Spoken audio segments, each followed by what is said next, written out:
Debesis daudzina Dieva godu, un izplatījums izteica viņa roku darbu. Diena dienai to pauž, un nakts naktī to dara zināmu. Nav nekādas valodas, nedzird ne vārda, neskan to balss, tomēr to vēsts iziet pa visu pasauli, un to izpausme līdz zemes galiem.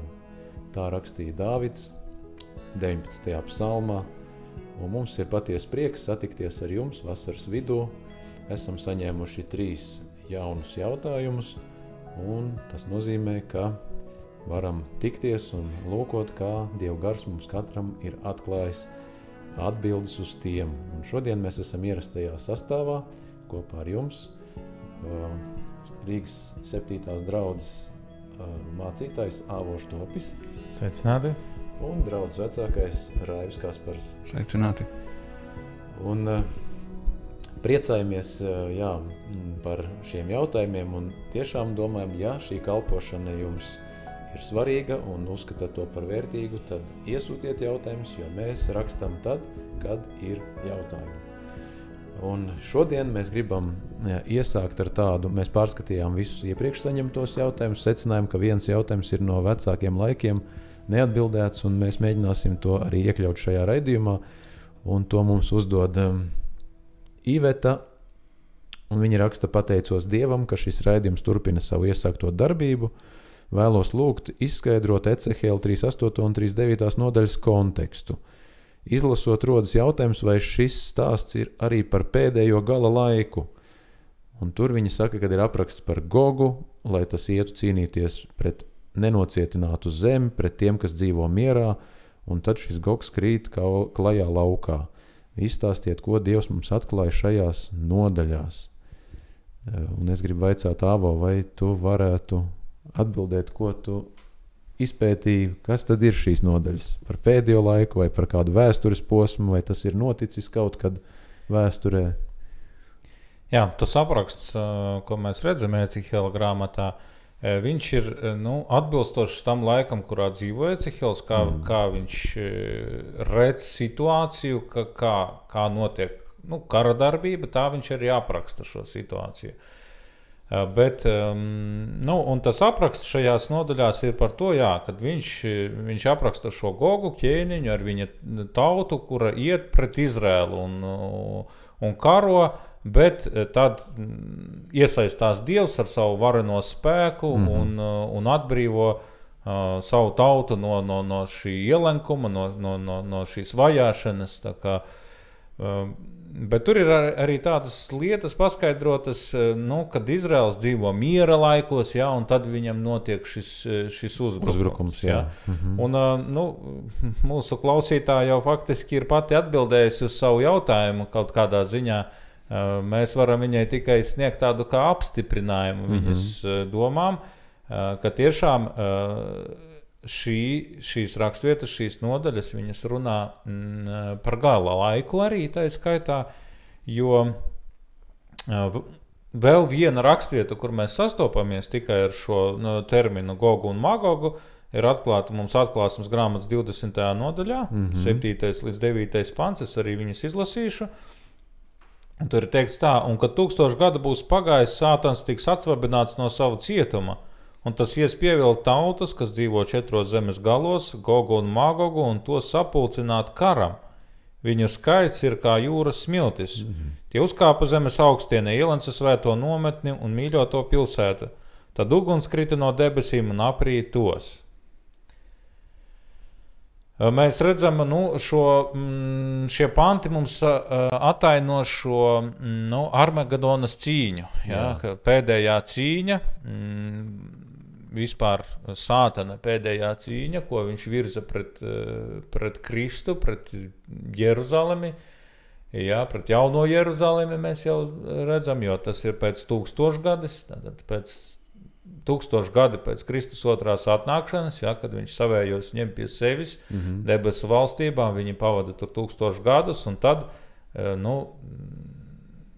notiek visas šīs iztiesāšanas darbi, līdz galam tiek pabeigti, un tad nāk jau uz zemi. Un tad mēs redzam, ka tiek Sātans savāc šos karapulkus cīņai pret Dievu. Ja? Un tur viņi tiek nosaukti kā par šo Gogu, ja? Un Magogu.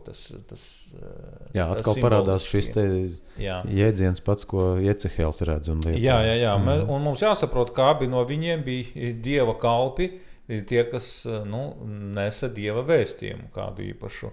Un tas īpašais vēstījums ir tas, ka no Armagedonas cīņā tātad būs sapulcināti visi ķēniņi, visi ļaunie, visi karapulki, kas jebkad ir cīnījušies pret Dieva tautu. Jā. Un viņi tiks sapulcināti šai lielai cīņai pret Dieva tautu. Ja? Un tāpēc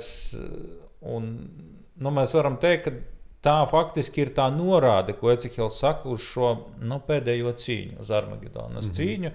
Jo, ja mēs skatāmies vēsturiski, tad mēs neatrodam Izraēla tautas vēsturē tādu stāvokli, kad, piemēram, viņi būtu dzīvojuši miera laikos. Ja? Ka viņiem nekas no apkārtējām tautām nedraudētu no tā brīža, kad Ecehēls to ir rakstījis. Templis 2 reizes tika iznīcināts, jā, mēs redzam, un pēc 70. gadā pēc tempļa iznīcināšanas un Jeruzalemes iznīcināšanas vispār visa tauta paklīda un tādas Izraēla valsts nepastāvēja. Jā, un tāds miera laiks, tad arī tas saskan ar to, ko tu teici, 1000 gadus valstība, tas ir drošības laiks jau, kad ticīgie, uzticīgie tiek paņemti debesīs vai ne pēc augšām celšanās, un ir šie 1000 gadi, kad tiek pārskatīts visas lietas. Jā, viņi dzīvo mierā, jo viņiem nekas nedraud. Viņiem nekas nedraud. Un tikai tad, kad viņi nolaižās zemē, un kad ir šī otrā augšām celšanās, kad netaisnie ceļas, tad Sātans atkal aicina to Gogu un Magogu. Jā, skaidrs. Raivi, tev ir kas piebilstams pie šī? Man liekas, tikai var pateikt to, ka mēs varam redzēt, ka Dievs kontrolē situāciju. Jā. Kaut gan arī ļaunais grib sacelties, liekas, ka var apdraudēt grib apdraudēt, iznīcināt vai svētos, vai arī šos izredzētos, kas ir Dievam uzticīgi, bet Dievs to kontrolē un neļauj tam piepildīties. Un viņš beigās arī saņem sodu tie, kas ir ļaunie, kad būtībā viņi tiek pēc tam. Jā, tā ir tāda cerība, varbūt jebkurai situācijai var attiecināt šo pravietojumu. Jā. Atklāsmes grāmatā līdzīgi tieši tas tiek izvests, tas galvlaiks tieši tā. Jā, paldies, brāļi, un es domāju, ka Iveta arī saņēma tam apstiprinājumu, varbūt plašāk pat saikni ar šo atklāsmes grāmatu, un vairāk mums nav arī ko piebilst par šo. Otrs jautājums, to mums uzdod Rasma, un viņa jautā tā, vai Sātans var dziedināt cilvēkus? Un viņa apraksta, ka ir tādas draudzes, kurās cilvēki krīt gar zemi, kad dziedinātājs viņiem pieskaras, un tad, kad tie pēc tam pieceļas, tie jūtas dziedināt no Dieva. Kā tad izšķirt, kurš dziedina, Dievs vai tas ir Sātana triks? Un es varbūt paturpināšu Rasmas jautājumu, ko tad īsti Bībele mums atklāja, kā Dievs dziedina. Ja mēs skatāmies tikai uz Jēzus dzīvi, kā notika dziedināšanas, kad Jēzus dziedināja cilvēks. Mēs zinām, ka Jēzus vairāk dziedināja nekā sludināja. Ja? Tāds ir pieņēmums, ka viņš vairāk palīdzēja cilvēkiem nekā runāja. Un kā tad notika šīs dziedināšanas? Ko raksti mums atklāja? Kādu notikumu jums nāk prātā no Jēzus šīm te dziedināšanām? Kā tas notika? Ko jūs atceraties? Ko varat teikt? Vairākās vietās mēs redzam, kad viņš teica, piegāja klāt, viņš vēroja situāciju. Jā. Kaut vai tas pats pie Betsaidas dīķi, tur, kur bija šis cilvēks, kas nevarēja pats nokļūt, un viņš dziedina, un pasaka vēl, tev grēki tiek piedot, negrēko vai ņem savu gultu un staigā. Jā. Tas parāda principu, kad viņš būtībā, Jēzus bija tas, kas redzēja to cilvēku situāciju, viņš deva šo cerību un arī reizē atbrīvoja viņus no tās, varbūt tās smagās nastas, šā grēka nastas, kas arī bija cilvēkiem ļoti vajadzīgi. Varbūt ne visos gadījumos tā nav uzrakstīts, bet daudzās gadījumos ir uzrakstīts tieši tā, ka viņš aicināja, ka tavu grēku tiek piedot un lai tev nenotiek kas ļaunāks, dzīvo taisnu dzīvi. Jā. Tātad šeit, ko tu pieminēji, piemēram, mēs redzam, ka te ir viena tāda iezīme, kas atšķirās no tā Rasmus apraksta, ko viņa redz. Jā. Jēzus nerīkoja tādus dievkalpojumus dziedināšanas. Ja, viņš šajā gadījumā, kā tu saki, izvēlējās vienu vissmagāko gadījumu pie šī Betesdas dīķa. Cilvēks, kurš bija gadiem slims, nevarēja tikt brīvs, viņš viņu uzlūkoja un pienāca pie viņa konkrēti. Jēzus pie viņa piegāja konkrēti pie viņa viena, nevis visus uzrunāja un visus dziedināja. Viņš nekrita. Un viņš arī nekur nekrita pēc tam. Viņš tieši var sākt staigāt. Jā. Bija jau atsevišķi gadījumi, ka tur tie ļauno garu apsēsties, kurus viņš atbrīvoja, tur putās bija, bet tā nav dziedināšana, tas atbrīvošana no ļauna gara. No ļauna gara, jā. Jā, savā ziņā kaut kādā var viņu nosaukt par dziedināšanu, bet tie bija tādi izņēmumu gadījumi, Bet, ja mēs skatāmies, kur tiek atbrīvots no slimības konkrētas, spitālības, piemēram, vai vēl kaut kā, vai akluma, tad Jēzus, viņam bija dažādi veidi, bet tur nebija nekādas tādas, viņš pat, tā dziedināšana varēja pat notikt ne uzreiz tajā brīdī, bet Jēzus viņam teica aizēj, un tad notiks, tev tas, Jā, tajā gadījumā aizēj, mazgājies tur tajā dīķī, un tad aizēj rādies priesteriem, un tad tu būsi vesels, tad bija kaut kas jāizdara tam cilvēkam, jāparāda savu ticību, uzticēšanās, kad Jēzus viņu dziedināt var. Un tad tas notika, Vēl es atradu tādu Lūkas evaņģēliju, piemēram, 4. nodaļā, tur ir aprakstīts, ka viņš gāja pie Sīmaņa namā, arī tas, ko tu teici, gāja pie Betesdas dīķa, šeit atkal viņš iet individuāli pie konkrēta cilvēka, viņa mājā iekšā, Jēzus apciemo viņu, tad individuāls apmeklējums, sievas māte guļ slima, smagā drudzī, un Jēzus tai piegāja klāt, rakstīts ir 38. 39. pantā, pārliecās pār to un apsauca drudzi, un tas to atstāja. Tātad mēs redzam, notiek tāds konkrēts kontakts ar šo slimo cilvēku, tāda vizīte, apciemojums, ģimenes lokā. Un tur rakstīts, un viņa tādā pašā brīdī uzcēlās un tiem kalpoja. Iedomājieties, sāk gatavot ēdienu, nomazgāt, tur kājas varbūt, visu dara. Un turpat tālāk 40. pantā turpinās šis stāsts.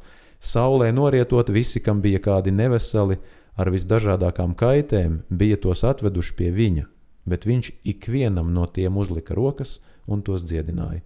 Šeit ir gadījums, kad ir publiska šī dziedināšana, bet atkal cilvēki viņus atved, uzliek rokas, Jēzus, un nekas nav rakstīts, ka viņi tur nokrīt zemē, ka viņi guļ bezsamaņā, un tad pēc tam pieceļās un jūtās dziedināti. Tātad Jēzum bija šis personīgais kontakts ar katru cilvēku, un man patīk, Raiv, ko tu teici, kad viņš arī saistīja to ar bezgrēcīgu dzīvi, viņš to saistīja arī reizēm šīs slimības ir grēka sekas, Tātad viņš arī norādīja, negrēko vairs, lai tev nenotiek kas ļaunāks. Tā nebija tāda beznosacījuma, vienkārši dziedināšana vienmēr. Un ir arī aprakstīts tādas gadījumi, kad Jēzus, tā kā tu teici, varbūt ne uzreiz, ir arī šeit, piemēram, Jāņa evaņģēlija 4. nodaļā, kur nāca šis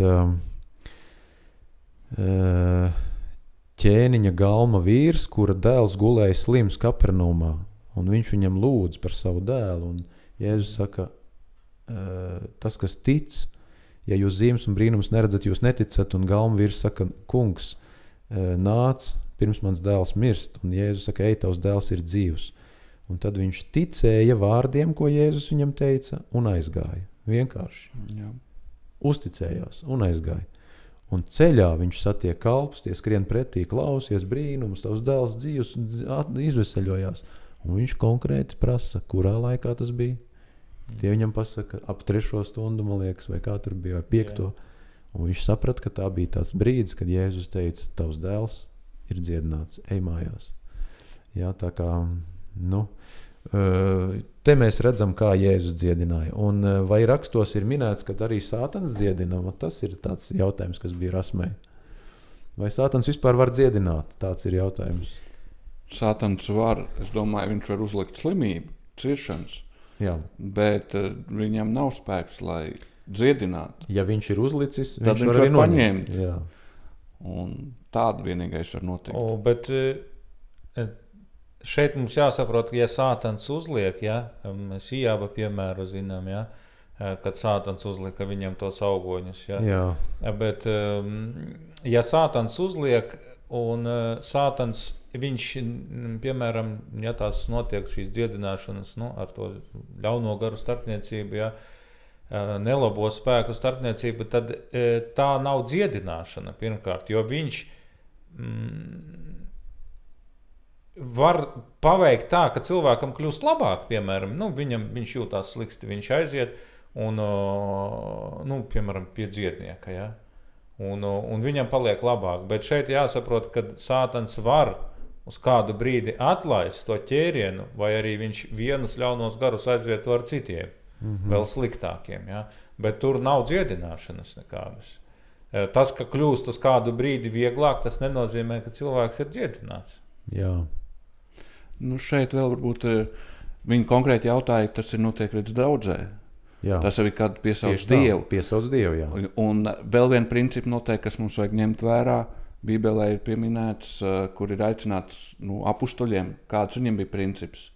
Viņiem bija princips, ja ir kāds nevesels, slims, aiciniet vecais, lūdziet par tiem, svaidiet ar eļļu un grēku nožēlu. Izsūdziet grēkus viens otram un ticīgo lūgšanu uzcel slimo. Jā. Tur šis princips ir aprakstīts. Un ja pēc tā principa darbojas gan draudzē, tas ir uzticēts, ja to piepild, tad šie nosacījumi vecāji nebija kurš katrs. Un tur nebija viens sacīts. Tur ir vecāji, vecāji uzsauc. Tad tas nozīmē, ka tur ir vairāk. Un tas ir, zināmā mērā, arī tas princips, ka vecāji arī bija tie, kas ir svētais gars, kur izpaudās, kad viņi kalpoja, nodevušies tam darbam, bija dievdarbam. Tad viņi arī varēja. Tāpat mēs redzam šie apustuļu mācekļi. Pēc tam Jēzus deva tieši to, kad ejiet un dziediniet varētu teikt, šo misiju, ko viņi varēja veikt. Tas izpaudās vairāk tieši tādā pašā sākumā, kad svētais gars visvairāk bija pie viņiem. Jā. Bet ar vien vēlāk varbūt tas palika mazāk. Varbūt kāpēc šodien tas nenotiek. Tur cilvēki arī varbūt tā šaubās vai neusticās. Un tad arī var izmantot citi spēki, kas grib izcelt sev. Un arī Sātans var darboties caur arī šādu, kaut gan ir piesaucis Dievu vārdu, bet jāskatās arī ir tā, kāda atbilst šī dzīve, vai pieņem to visu, ko Dievs ir sacījis un staigā pēc Dieva prāta. Jā, un Bībelē mēs atrodam arī vairākus tādus brīdinājumus, kur Pāvils raksta brīdina par to, kas notiks pēdējās dienās, pēdējā laikā. Un, piemēram, 2. vēstule Tesaloniķiešiem 2. nodaļā 9-10 runā par šo antikrista darbību un saka, ka šī pretinieka parādīšanās ar viņa viltus varu, viltus zīmēm un brīnumiem ir Sātana darbs, kas ar netaisnības līdzekļiem pieviļ tos, kas pazūd, tāpēc, ka tie nav pieņēmuši patieso mīlestību, kas tos būtu izglābusi. Tātad mēs redzam, kad Pāvils brīdina, kad ne visi, kas sevi sauc par ticīgajiem vai draudzi, ka viņi ir patiesie Dievu sekotāji. Vēl vairāk viņš saka, Marka evaņģēlijā Jēzus saka, viltus kristi, viltus pravieši celsīs un darīs zīmes un brīnumus, lai pieviltu, tas varētu notikt arī izredzētos. Un Timotejam, 1. Timotejam 4 sacīts, kad gars skaidri saka, ka vēlākos laikos daži atkritīs no ticības, pieķerdamies maldu gariem un dēmonu mācībām, padodamies melkuļu liekulīgiem vārdiem, kam pašu sirdsapziņa ar kauna zīmi iededzināt. Tas norāda, ka būs tādas mācības, tad, ja dziedināšana notiek tur, kur nav saskaņa ar Bībeles mācību arī pilnīgi, kur ir maldu mācība, tad tie jau ir citi gari, kas tur darbojās. Un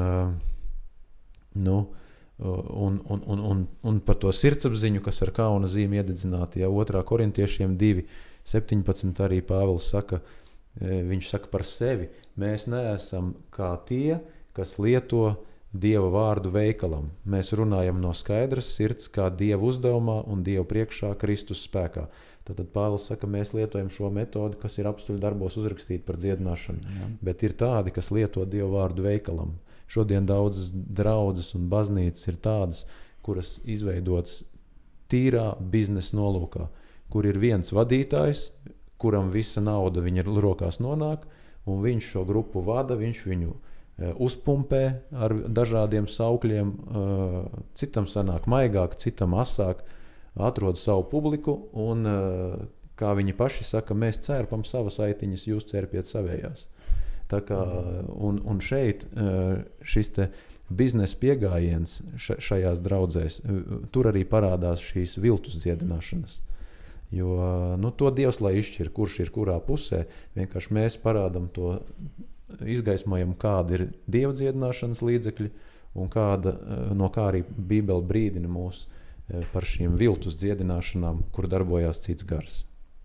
Pareizais dziedināšanas princips, kā jau Raivs teica, Jēkaba vēstulē pie tā nodaļā ir atrodams un jābūt ir visiem šiem elementiem. Jā, un jābūt saskaņai ar skaidro Dieva vārdu mācību, nedrīkst būt maldu mācība nesaskanīga ar Bībeli, pie tādās vietās dziedināšanu meklēt no Dieva, nebūtu ieteicams, tā teiksim. Jo vienkārši ir cilvēki, kas saka, ja nenotiek dziedināšana, tad jums nav īsti draudz, kas tur notiek. Bet tas nav noteicējs, tas nav rādītājs. Dziedināšana tā ir tīri Dieva izvēle, vai viņš izvēlās šo cilvēku dziedināt, un, protams, arī tā ticība, ko mēs runājām iepriekš, bet man personīgi es ik pa laikam piedalos šajās īpašajās aizlūkšanās ar draudzes vecajiem par slimniekiem, un varu teikt, ka ir tiešām brīnumainas dziedināšanas, kas notiek, bet neviena nav notikusi tiešām tā, ka tur krīt gar zemi. Viss ir tādā miera un tādā atmosfērā, tādā divbīgā atmosfērā, klusībā, maksimālā klusībā tādā. Un ir, protams, arī tādas reizes, kad mēs aizlūdzam, bet Dievs tomēr nedziedina. Ja? Tā ir Dieva, tas ir Dieva prāts attiecībā uz katru, vai cilvēks saņem šo dziedināšanu. Jā, paldies, brāļi. Es domāju, esam aplūkojuši šo jautājumu un pārēsim pie 3., kur uzdod Jānis. Un viņš raksta tā, vai sabata dienā drīkst gatavot ēdienu, piemēram, sarīvēt kartupeļu pankūku mīklu un izcept. Kā zināms, viņš paskaidro, šo ēdienu nevar sagatavot jau piektdien, jo nākošajā dienā sarīvētā mīkla būs oksidējusies melna, negaršīga un nebūs baudāmas izceptās pankūkas. Atsildīšana šajā gadījumā nederēs. Tādu jautājumu nodarbina Jāni. Ko varētu viņam teikt, ko saka Dieva vārds, kā viņam palīdzēt ar viņu pankūkām tikt galā? Šeit viens noteikti piemērs, kas noteikti nāk prātā, tas ir Sinai tuksnesī, kad notika, kad Izraēla tauta ceļoja, un Dievs arī tur konkrēti parādīja šos notikumus kā par mannu, un bija tā, kad viņš īpaši liks sagatavoties Izraēla tautēm būtībā, kas mēs arī esam. Mums ir nedēļa, un šis cikls, kad ir zabats, mēs jau par nedēļu jau domājam, piektdiena ir, mums šodien ir piektdiena, ja, bet būtībā ir šī sataisāmā diena, kad tiek aicināti sagatavoties. Un šis princips par to, kad ja ir zabatā šajā tuksnesī, kad tur cilvēki meklē vai šo mannu, vai kā viņi gribēs kaut ko sev sagatavot, tad Dievs sacīja, cik ilgi jūs lieksieties? Jā. Kāpēc jūs nevēlaties svētīt sabatu? Viņi neatrada mannu. Viņi daži izgāja meklēt un neatrada sabatā. Jā. Un tur tādā nodaļā arī aprakstīts, Dievs saka, to, ko jūs gribat sagatavot, to jūs izdariet jau piektdien. 2. Mūzes 16. nodaļā. 16. nodaļā. No 22. līdz 23. To izcepiet. Un to sagatavot. Protams, ka šeit mēs varam teikt, šodien šis laikmets var viegli, diezgan ātri to var sagatavot, bet šeit, man liekas, ir šis princips, ko man nozīmē sabats, ko es vēlos darīt, vai kādus šos principus, ne tikai tas attiecās uz to, kad es nestrādāju algot darbu, Bet tas attiecās uz to, kā es vispār pavadu to laiku. Kam es veltu to, un šodien varbūt tās nav tā Dievs pateicis, tu to drīkst darīt, to nedrīkst darīt. Bet mums jāsaprot šie principi, kāpēc es to daru vai to nedaru, un ko man nozīmē šis laiks. Vai, ja es kaut ko vēlos, tad jau es īpaši, tagad es gatavošu vai to. Pirms tam tas ir šis sagatavošanās process, lai tu šīs svētības varētu saņemt šajā sabatā. Tāpēc ir Dievs īpaši veltījis šo laiku, nošķirt šo laiku, lai cilvēks varētu veltīt laiku gan Dievu vārdu izpētēji, veltīt pārdomām, un tas būtu šī saikne, tuvā saikne ar Dievu. Jā, un sabata dienas ietvaros mums nevajadzētu būt tādām darbībām, kuras mūs novērstu no tās savienības ar Dievu, kurai tad sabats arī savā ziņā ir arī paredzēts šai īpašai savienībai. Man ļoti patīk, kā Jesējas grāmatā ir teikts, 58. nodaļas 13. pantā, ka tu atturi savu kāju no sabata pārkāpšanas un nedari manā svētā dienā pēc savas patikas, bet nosauc dusas dienu par svētu prieku un par tā kunga svēto dienu, un turi to godā, neizlietodams to saviem ceļiem, savu veikalu nokārtošanai un tukšām valodām. Tad tas kungs būs tavs prieks, es tevi vadīšu zemes augstumos un došu tev tava tēva Jēkaba mantojumu, jo tā kunga mute tā ir runājusi. Jā, sabatam ir jābūt, mums jānosauc viņus par tā prieka dienu, par to savienības dienu, un nevajag, tas, kas saka, pārvērst, savu darīšanu nokārtošanai, un attiecībā uz gatavošanu sabatā. Ja mēs skatāmies uz ebrejiem, kā viņi ievēro sabatu, viņi vispār neaizdedzina neko, jo Mūzes grāmatās Torā ir teikts, ka neaizdedziniet uguni. Ja? Un viņi arī šodien turpina tāpat, viņiem ir sildāmie trauki, kurus viņi jau piekdienās, attaisāmā dienā ieslēdz, un silts ēdiens visu sabatu tiek uzturēts. Jo viņiem ir tas skaidrais likums, ka tu nedrīkst aizdedzināt ne elektrību, nekādu, neko. Bet mēs kā adventisti arī, mēs pieturamies pie tā, ka mēs negatavojam. Mēs negatavojam, jo gatavošanas process tas tomēr ir aizņem laiku, tas tā uzmanību novērš. Bet, piemēram, ēdienu uzsildīšana, ja, tas ir tāds pieņemams variants. Bet, tā pamatdoma tomēr ir nedarīt šajā svētā dienā pēc savas patikas. Ja. Un, mēs varam gribēt šajā dienā apēst kaut ko, kas mums ļoti kārojās, bet tas ir jau tā ir mūsu patika. Un ja tas pārkāp kaut kādā veidā Dieva likumu, Dieva norādes, tad no tā būtu jāatsakās. Jo, piemēram, kāds ēdiens, kas mums ļoti iemīļots, mums ir nedēļā vēl citas 6 dienas, kad mēs viņu varam ēst, attēsties un tajā 7. dienā negribēt. Tā ir. Jā, tā ir, Avo. Vēl piebilstot jūsu teiktajam, varbūt kāds klausās un domā, jūs runājat, ka sabatam jābūt priekam, bet Jānim ir tās kartupeļu pankūks rada tādu prieku. Un viņš varbūt dzird, ka citi viņam brāļi saka, sabats ir celts cilvēka dēļ, nevis cilvēks sabata dēļ. Un tā, cilvēka dēls ir kungs arī pār sabatu. Ir tādi, kas tā saka, ir tādi, kas saka, es negatavoju, tā kā tu saki, tas aizņem daudz laika, es aizēju uz kafejnīcu, es nopērku gatavu ēdienu, es nepārkāpju sabatu, es neesmu pats gatavojis, es izbaudu to prieku, man patīk tā atmosfēra, viss, un tā. Kā atbildētu tādā gadījumā? Es, kad satikos ar tādu situāciju, kad cilvēki sabatā negatavo, bet iet uz kafejnīcu, priekš manis tas bija šoks, milzīgs šoks, es nevarēju saprast, kā var tā rīkoties, bet cilvēki mierīgu sirdi, viņš saka, bet es taču neko nestrādāju.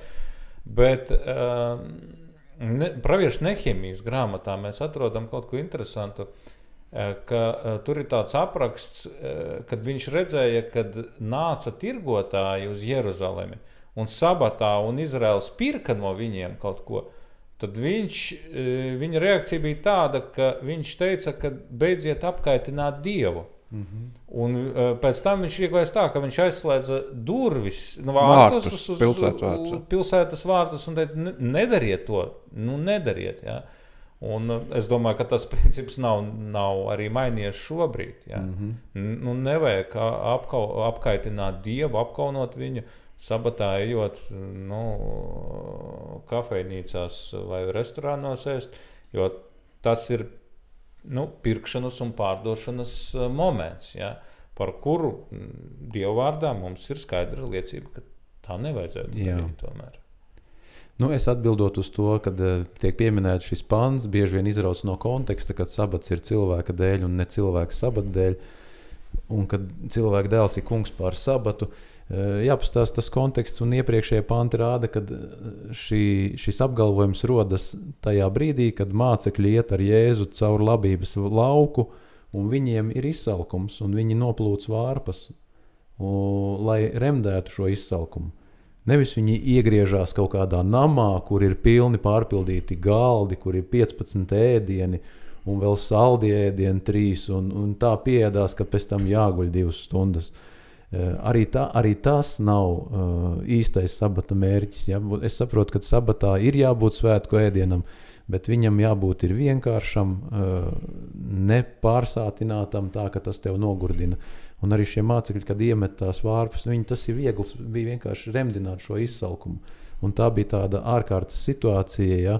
Ka viņiem nebija varbūt nekas sagatavots, nebija paspējuši to izdarīt, un vienkārši viņi remdināja šo izsalkumu, ja, un tādā ziņā Dievs ir kungs pār sabatu, ja runājam par ēšanas jautājumiem. Tā, Raivi, tev vēl kas piebilstams? Es varu uzsvērt tikai to, ka katram cilvēkam varbūt viņam ir grūti uzreiz saprast, bet ja viņš sapratīs to patieso sabatu nozīmi, tad viņš pats sapratīs, ko viņam nevajag darīt, un nav tā, ka tad noteikts. Protams, ir principi, ko Dievs ir pateicis, nedara pēc savas patiks un ievēro to, un tas arī cilvēkam liek sagatavoties, lai viņš izbaudītu to brīdi kopā ar Dievu. Būt dievnamā, būt kopā pētīt viņu vārdu, veltīt šīs laiks, un tas ir svēts laiks, kurā cilvēkam gūst īpašas svētības. Ja to viņš apzināsies, tad arī būs. Jā, es savā dzīvē izvēlējos mūsu ģimenē arī. Mēs esam izvēlējušies tādu principu, kad mēs sagatavojamies pēdējā darba dienā vai jau vēl dažas dienas iepriekš sagatavojam visu ēdienu uz sabatu un ar to uzsildīšanas funkciju, kā saka, ka mēs sabatā uzsildam viņu, piemēram, zupu vai kādu citu sagatavot ēdienu, bet negatavojam tātad tos produktus, kuriem ir nepieciešama vārīšana un cepšana, lai viņš pārvērstos par produktu, kuru var lietot uzturā, tad mēs tādus ēdienus negatavojam un neuzņemam tajā sabatdienā. Bet tie, kuri ir jau sagatavoti, bet viņiem nepieciešama tikai uzsildīšana, tad mēs arī pēc tāda principa vadamies. Jā.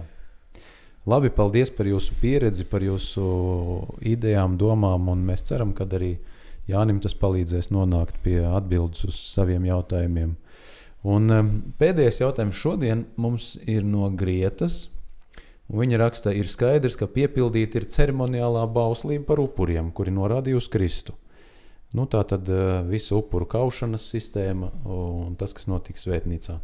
Bet vai ir atcelta pārējā Mūzes bauslība, piemēram, civilie likumi? Un kā ir ar nomētāšanu ar akmeņiem par noteiktiem pārkāpumiem? Vai tas arī viss ir atcelts, vai kaut kā mainījies, vai transformējies?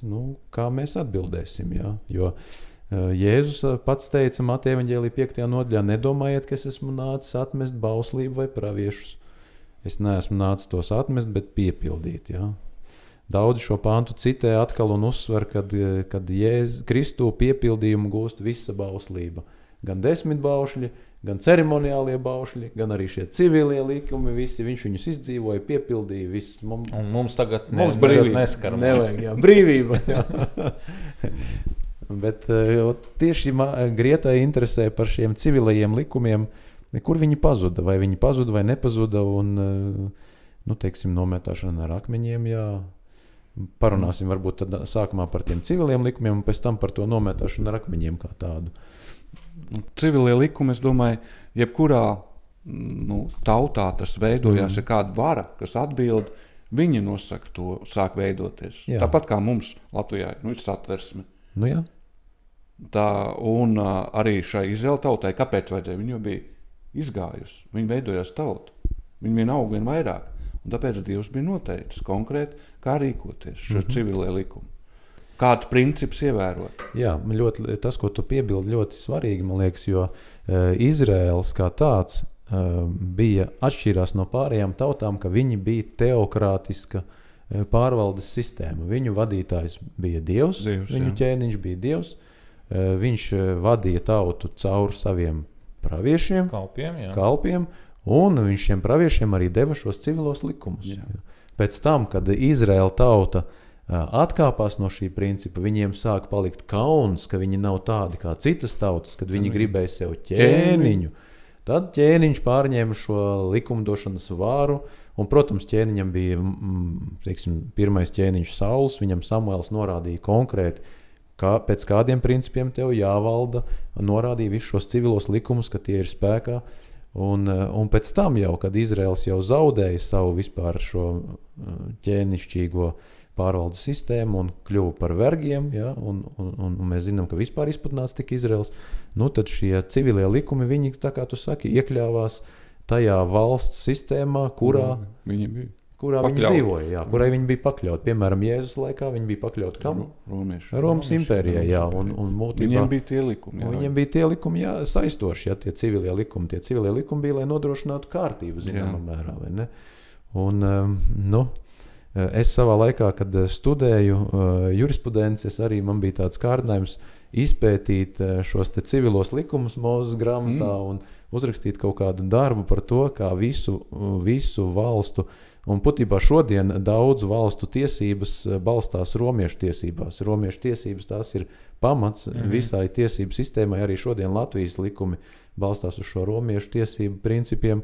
Bet kur tad tie romiešu tiesību principi radās? Ja? Būtībā viņi ļoti cieši saistās ar bībeliskajiem šiem te Mūzum dotajiem civilējiem likumiem, un viņi ir pārgājuši uz šo laicīgo taisnīguma izpratni, valstu likumdošanu, ja, tā teiksim. Un ja runājam par nomētāšanu ar akmeņiem, kādos gadījumos vispār varēja nomētāt ar akmeņiem? Jūs paskatījāties? Jā. 2. Mūzes grāmata, 21., 22. nodaļa, 3. Mūzes grāmatas 20. nodaļa, tur ir pieminēts šie gadījumi, kad var tikt nomētāts ar akmeņiem. Būtībā bija tikai 4 gadījumi, man liekas, kad varēja nomētāt ar akmeņiem. Vismaz man sanāca 4 atrast. Kad kāds no sava dzimuma dod kādu moloham, ja, tas ir, elku kalpībā, tu upurē savu bērnu būtībā, ja, nomētā ar akmeņiem. Ja kāds lāda zaimo dievu vai tīši kādu noslepkavo, otrs, elkdievība atkal pieminēta 5. Mūzes grāmatā, kad atgādina atkal baušļus, un laulības pārkāpšana netiklība. Jā, un vēl bija gadījums, kad vienā, kur mēs iepriekš runājām par sabatu, kad bija situācija, kad viņi izgāja lasīt, un kāds no vīriem lasīja žagarus sabatā priekš ēdienas sagatavošanas. Un likumā tad vēl nebija noteikts, ko ar tādiem darīt. Un viņi atveda viņu pie Mūzes, un Mūzes jautāja Dievam, ko darīt. Un Dievs pateica, tādu ir jānomēt ar akmeņiem.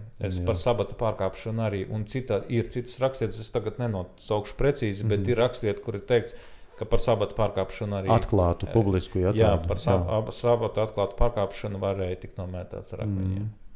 Un kur tad šie te principi atkal tagad ir pazuduši, vai viņi kaut kur ir iekļāvušies kaut kādā sistēmā?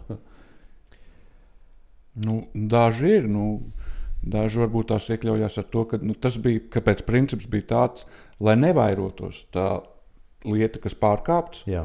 Tas Dieva princips bija, ka lai viņš tiek baidītos un zināmā mērā arī parādīt visiem, ka piedalījās, ka ne jau viens nav pieņemams. Jā, to vairāk to darīja, lai arī mest tos akmeņus. Un tāpēc arī zināmā mērā tas tā kā tādu, ievies tādu bijību, kāpēc, lai tā nerīkotos, lai tas neizplatītos. Un, ja mēs tā papētam dziļāk to nomētāšanu ar akmeņiem, īstenībā nebija nemaz tik viegli nomētāt ar akmeņiem, nonākt līdz tam, ka cilvēks tiek nomētāts ar akmeņiem. Tas bija tāds pilnīgi galējs mērs, un tur bija... Un bija vajadzīga izmeklēšana, nopietna. Jā, tur bija nopietna izmeklēšana, jābūt vismaz diviem lieciniekiem, kas pasaka, jā, visiem priekšā pasaka, jā, mēs redzējām, kā viņš darīja šo grēku. Un tur bija tā, ka tā izmeklēšana notiek, ir Sinedrijs, šie tiesneši, kuri izskata šo lietu, un pēc tam, kad viņi izskata, un, piemēram, viņi paziņo, tāds ir nolemts nomētāšanai ar akmeņiem. Un tas princips bija tāds, ka viens no šiem cilvēkiem pēc tam gāja ārā no šīs telpas, pa visu pilsētu viņš gāja un skaļā balsī izziņoja, kā ziņotājs, ka tāds un tāds divi ir liecinājuši pret tādu un tādu, ka viņš ir darījis tādu un tādu grēku, un tagad viņš ir notiesāts uz nomētāšanu ar akmeņiem. Un, nekurš katrs, piemēram, kāpēc tā bija jādara, lai nebūtu šie viltus liecinieki, jo nekurš katrs neuzņemsies tagad, kad visa tauta zinās, visa pilsēta, ka tāds ir liecinājis pret cilvēku kādu. Melojis, jā. Un tajā brīdī, kad gāja šis ziņnesis, varēja no tautas jebkurš cilvēks pateikt, es nepiekrītu tam, un atgriezties atpakaļ izskatīšanas procesā to procesu, tāpēc šī nomētāšana ar akmeņiem, mēs redzam, ka Bībelē viņa reāli bija, viņai bija vieta noteiktos gadījumos, bet tā nebija tāda ļoti bieža praksa, tas bija galējais mērs. Jā. Un ļoti labi, paldies, tu parādīji to vēsturisko kontekstu, un tas vēl vairāk apstiprina arī domu, kas man ienāca prātā, ka šodien šie principi ir iekļauti draudzes kārtībā būtībā.